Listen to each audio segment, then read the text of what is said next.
nossas crianças e orar por elas. Querido Deus, nós oramos pelo Ravi, pedindo que a tua obra de restauração no seu braço seja completa.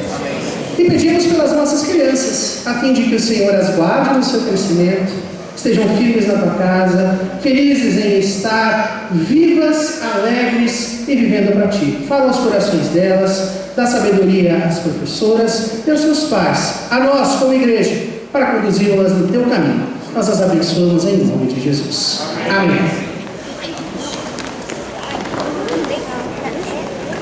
Amém. Abra sua Bíblia. Antigo Testamento, segundo livro de Crônicas. Antigo Testamento, segundo livro de Crônicas, capítulo de número 32.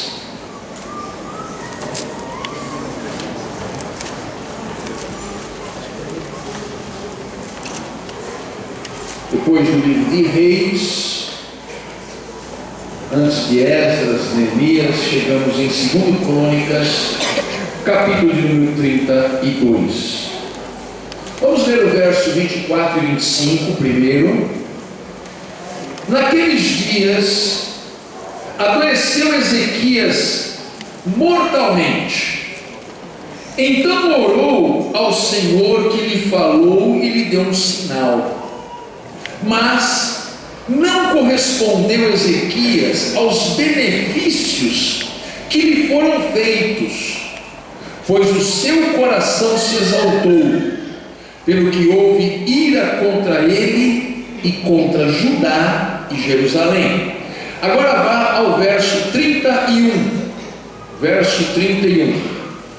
Contudo, quando os embaixadores dos príncipes da Babilônia lhe foram enviados para se informarem do prodígio que se dera naquela terra, Deus o desamparou para prová-lo e fazê-lo conhecer tudo o que lhe estava no coração. Eu quero repetir esta segunda parte deste verso, irmãos, porque ela será a base da nossa mensagem desta noite. Deus o desamparou para prová-lo e fazê-lo conhecer tudo o que lhe estava no coração. Ainda em 2 Coríntios, capítulo 12, uma passagem muito conhecida da igreja, 2 Coríntios, capítulo 12, versos 7 a 9.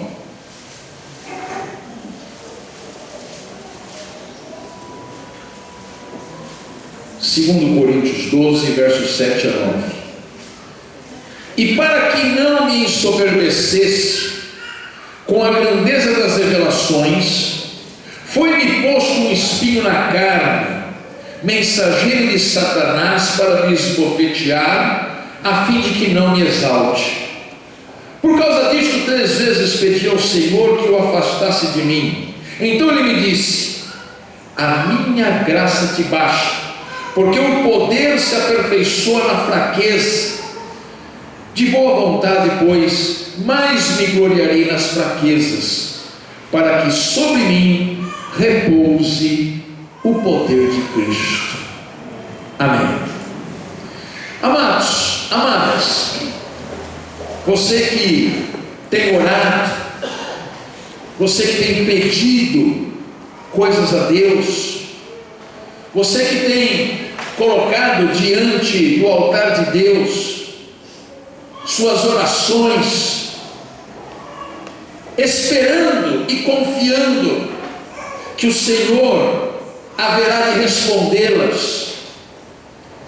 Eu pergunto a você: você já teve a sensação alguma vez na vida de que lá no céu existem orações que parecem que estão perdidas em algum departamento, porque Deus não lhe responde?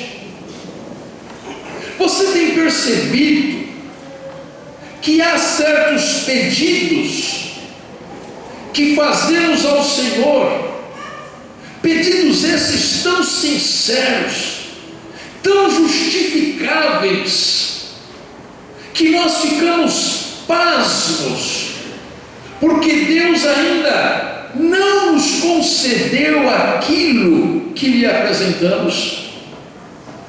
Não precisa nem levantar a sua mão, porque eu sei que 100% dos que aqui estão e que oram ao Senhor têm pedido ao Senhor, mas parece que Deus tem demorado, parece que Deus não tem respondido. Mas eu quero lhe dizer, amado irmão, amada irmã, que apenas parece, porque Deus sempre responde às nossas orações. Amém. Deus sempre nos dá uma resposta, mas é bom que se diga a sua maneira. Sem dúvida, irmãos, há um propósito do Senhor naquelas respostas que nos parecem contraditórias com aquilo que insistentemente oramos. Talvez você dissesse assim: pedimos uma coisa e Deus nos dá outra. Pois eu quero lhe dizer que é bem assim mesmo.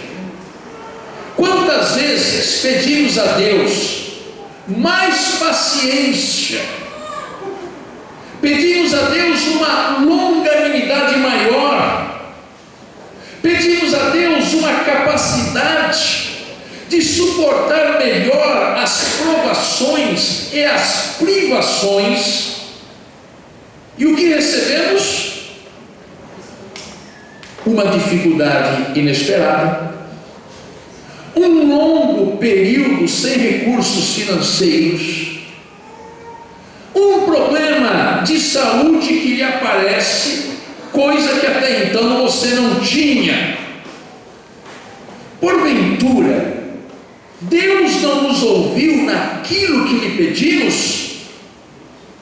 Será que Deus não entendeu o que eu estou realmente necessitado? Sim, amado, Deus ouviu o que você pediu, mas a resposta dele pode vir paradoxalmente através de um espinho, através de uma provação ou através de um infortúnio. Espinho, nós sabemos muito bem o que é. Espinho é tudo aquilo que fere. Espinho na carne, no dizer do apóstolo Paulo, é tudo aquilo que machuca, e o coração fica triste, o coração fica apertado. Eu quero lhe dizer, amado, que Deus, na maioria das vezes, não irá impedir de que sejamos feridos, mas impedirá, se confiarmos nele, que não sejamos derrotados. Amém. Então, pode vir a dor, pode vir o espinho, pode vir a prova, e como nós lemos aqui a respeito do rei Ezequias, pode vir o desamparo, mas Deus não permitirá que sejamos derrotados. Eu creio que mesmo aí, no meio da prova, o Senhor está nos ouvindo e nos atendendo, mas Ele quer primeiro nos testar. Sabe, irmãos, porque é muito fácil dizer, eu sou crente, é muito fácil dizer, eu sou salvo em Cristo Jesus, é muito fácil dizer hoje em dia, está na moda, eu sou evangélico. Ah, é? Mas será que é mesmo? E eu diria, irmãos, que estamos vivendo uma crise de identidade no mundo, porque este povo que diz que é evangélico é muito estranho. É um povo que não ora mais, é um povo que não lê mais a Bíblia, é um povo que tem um comportamento duvidoso, no mínimo, para dizer o mínimo. É um povo que está em busca de prosperidade e não de santidade. Então não basta dizer eu sou crente. Deus haverá de nos provar para saber se você é digno, para saber se você sustenta os seus propósitos, que um dia você disse a Deus que sustentaria, mas só que agora, em meio à humilhação, em meio ao vazio. Então, amados, eu quero lhes dizer que aquilo que aconteceu com o rei Ezequias está acontecendo comigo, com você e com o povo de Deus.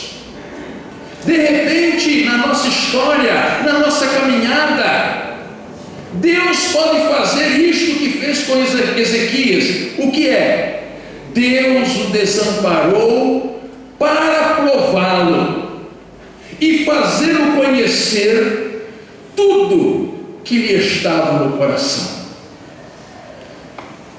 Pastor, mas Deus não sabe o que está no coração? Deus sabe. Quem não sabe sou eu e é você. E somente através do desamparo, da fraqueza, é que nós haveremos de saber se realmente amamos a Deus, se realmente somos da fé, se realmente estamos nesse lado onde o Senhor está com os seus anjos. Porque, sabe por quê? Muita gente, na hora da prova, na hora do fogo, na hora do desamparo, na hora do deserto, pula fora. Era uma fé de Araque, era uma fé mentirosa, era na verdade uma crendice, uma crença qualquer. Eu quero dizer, amado irmão, amada irmã, que vida cristã não é um passeio no parque. Vida cristã é uma maratona, é uma prova difícil, é uma prova que seremos tentados, seremos provados, seremos muitas vezes jogados de um lado para outro. E nós vemos isto muito bem quando Jesus chega para Pedro e disse: Pedro, vem cá. Satanás requereu você, Simão Pedro, para ser peneirado. Aí você vai dizer: mas Jesus me pediu, mas Jesus disse não. Mas Jesus permitiu e disse assim: mas eu vou orar por você, para que a sua fé não desfaleça. E tu, Pedro, quando te converteres, depois desta prova, depois desta peneira, você haverá de abençoar a vida dos seus irmãos. Mas Pedro, você vai passar pela peneira. Amado irmão, amada irmã, talvez muitos aqui, neste momento de sua vida, de suas vidas, estão passando pela peneira. E Jesus está ali ao seu lado, porque há um propósito em nos desamparar, como desamparou Deus ao rei Ezequias. Querem ver uma coisa, amados? Vocês já perceberam que Deus se agrada em mostrar a sua salvação ao mundo através da fraqueza de seus servos? Fraqueza na mão de Deus não é empecilho, mas é o caminho do qual Ele se utiliza.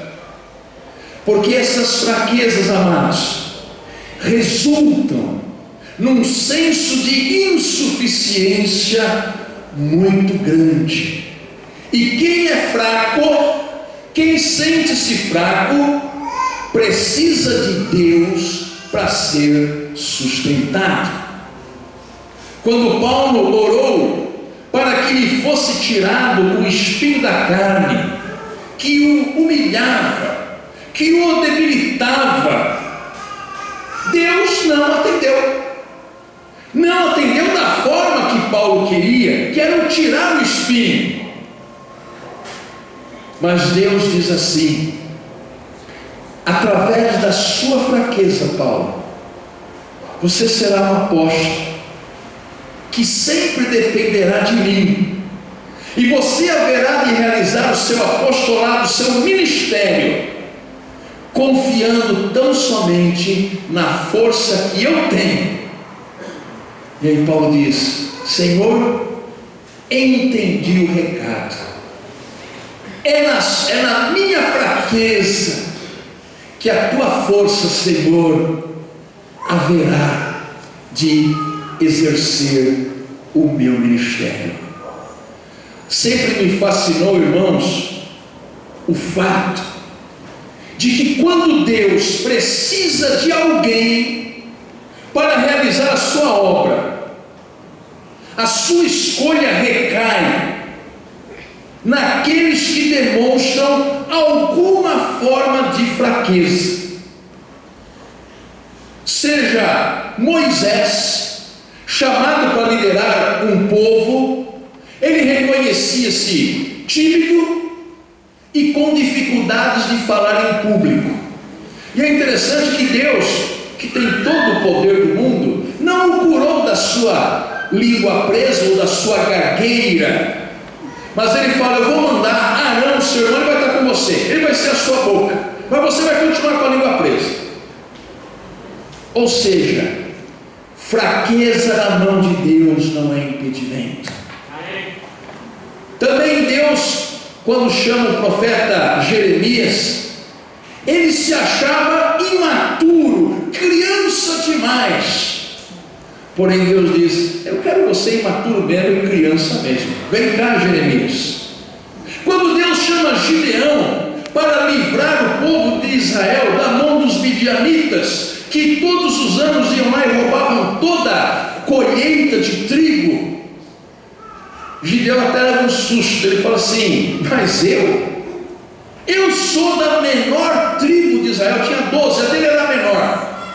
A minha família é a mais pobre, e eu sou o último da minha família. E Deus diz: pois é você que eu quero.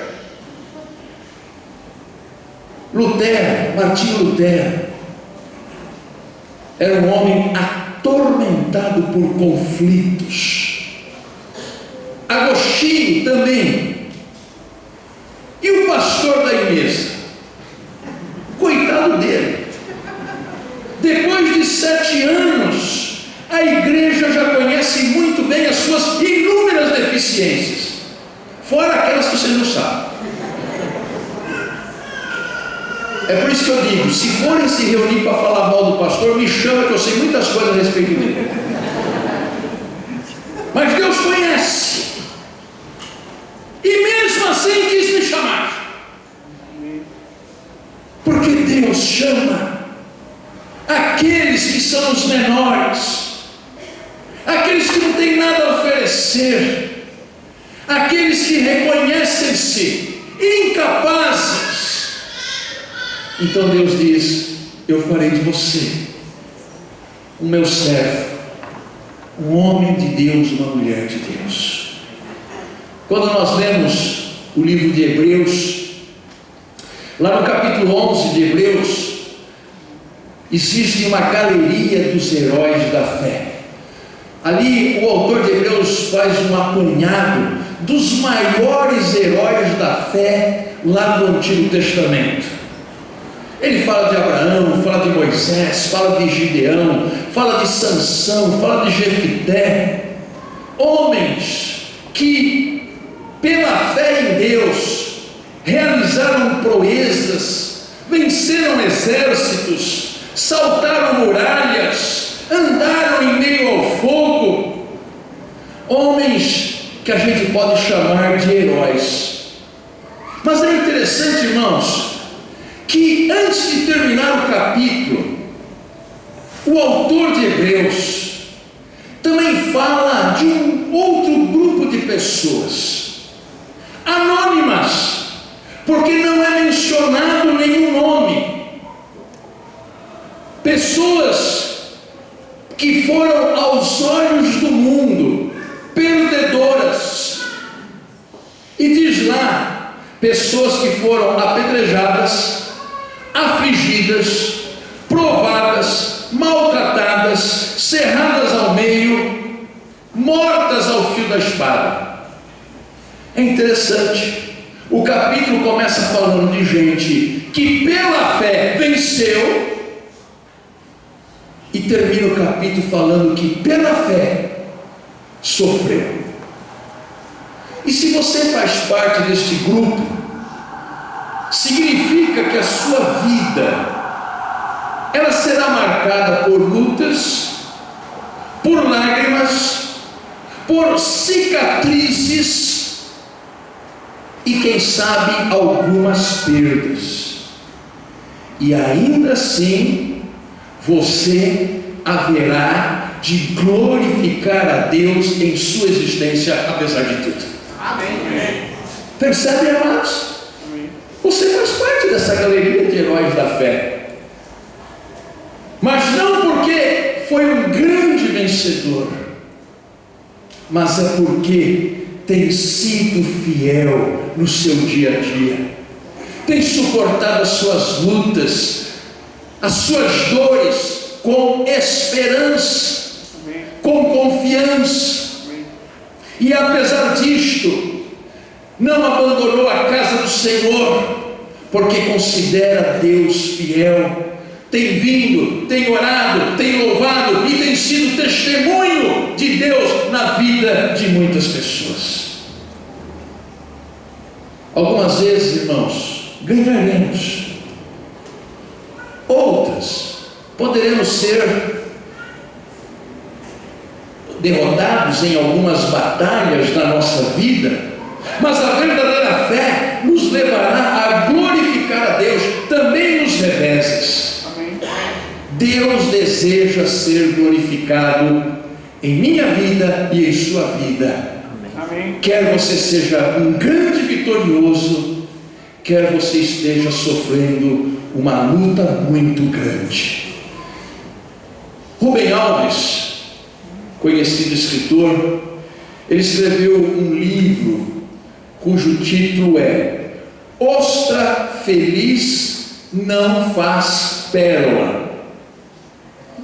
Todos sabem que esta bela pérola de grande valor, ela é feita pela ostra. Mas para que a ostra faça essa pérola, ela precisa ter dentro de si um grão de areia que a incomode, que a faça sofrer. Então, quando aquele grão de areia entra dentro do seu organismo, é como se ela dissesse assim: eu preciso envolver esta areia pontuda, que machuca, com uma esfera lisa que lhe tire as pontas. E a partir dali, ela começa a secretar um líquido chamado nácar, que produz uma bela pérola. Eu estou trazendo esta figura, irmãos, para dizer: muitos irmãos e irmãs têm produzido uma vida santa, uma vida reta, uma vida que a gente olha e diz assim: que belo testemunho. Não porque as coisas estão indo tudo bem, mas porque alguma coisa ali dentro do seu coração estava incomodando, estava machucando. E ao invés dessa pessoa ser tomada pela indignação, ser tomada pela raiva, ser tomada pelo ceticismo em relação a Deus, essa pessoa se volta para Deus e diz: Senhor, isso está me machucando muito. E Deus lhe diz: eu sei, meu filho, eu sei, minha filha, mas confie em mim, que apesar dessa dor, desse grão de areia, desse espinho que te machuca, eu farei de você alguém que vai testemunhar o meu nome diante do mundo.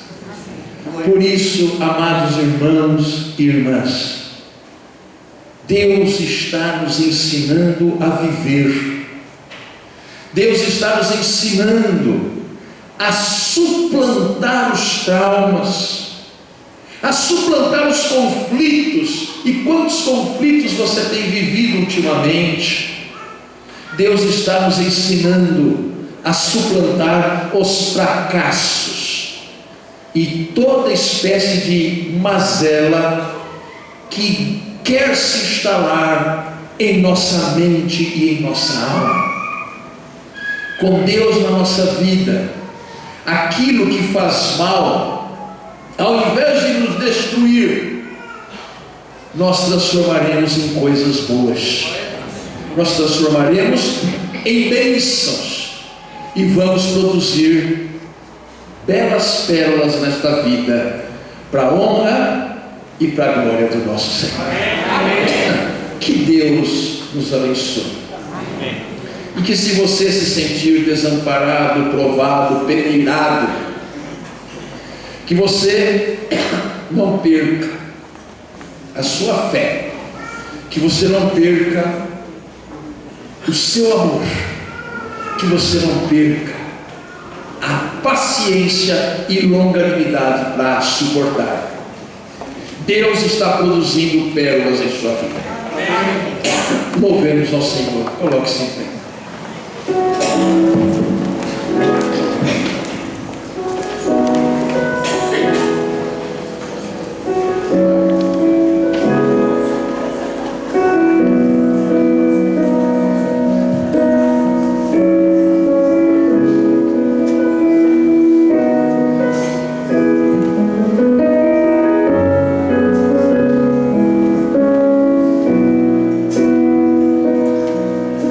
E se o sol se pôr e a noite chegar, tu és quem me guias. E se a tempestade me alcançar, tu és meu abrigo. Se o mar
esse sentimento que esta canção nos traz.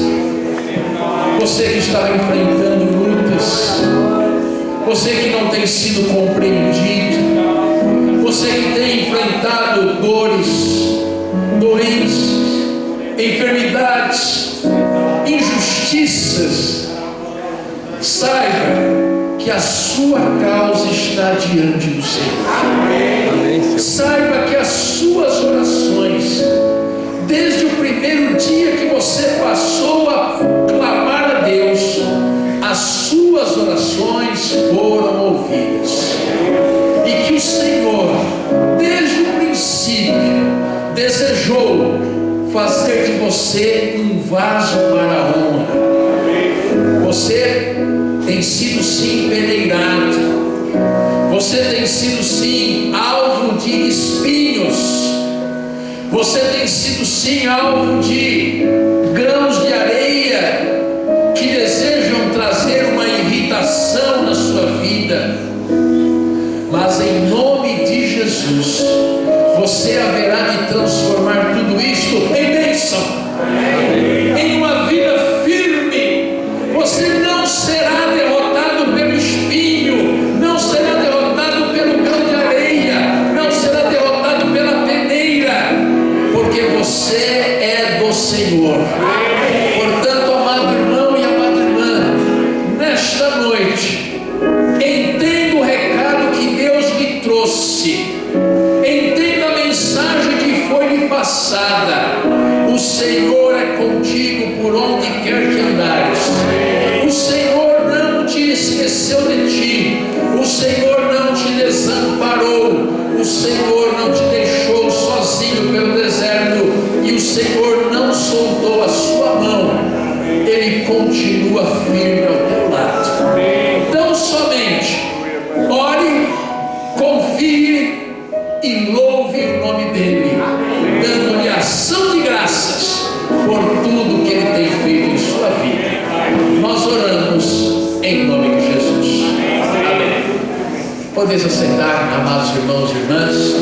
Estamos caminhando para o final do nosso culto, deste encontro, deste alimento espiritual que vai nos ajudar a enfrentarmos a semana, que não é fácil. Amanhã já começa, né? Mas você vai na força do Senhor. Não se permita ser derrotado pelas forças do mundo, forças malignas que muitas vezes tentarão nos desestabilizar. Mas você vai sair daqui fortalecido, sabendo que o Senhor tem cuidado de você. Porventura, alguém nesta noite nos visitando pela primeira vez? Ali temos alguém? Temos? Então fiquem em pé, por gentileza. Se for possível, digam os nomes. Mara. Temos ali a moça também, primeira vez. Diga seu nome. Karine. Muito obrigado pela visita de vocês. Que a graça de Deus esteja sobre as suas vidas. Recebam 3 abraços das pessoas que estão aí à sua volta. Ali alguém apontou lá do lado da tem uma moça. Fique em pé, diga o nome, por favor. Caroline, muito obrigado, Caroline, pela sua vida, pela sua presença. Receba também 3 abraços antes de você se assentar. 3, 4, 5, vai embora, né? Abraço, aliás, lá no Dia para Jesus em Vila Pires, nós vamos ter abraços grátis, né? Os juvenis estão preparando um cartaz, vamos dizer assim, abraço grátis, e vamos sair pelas ruas abraçando as pessoas.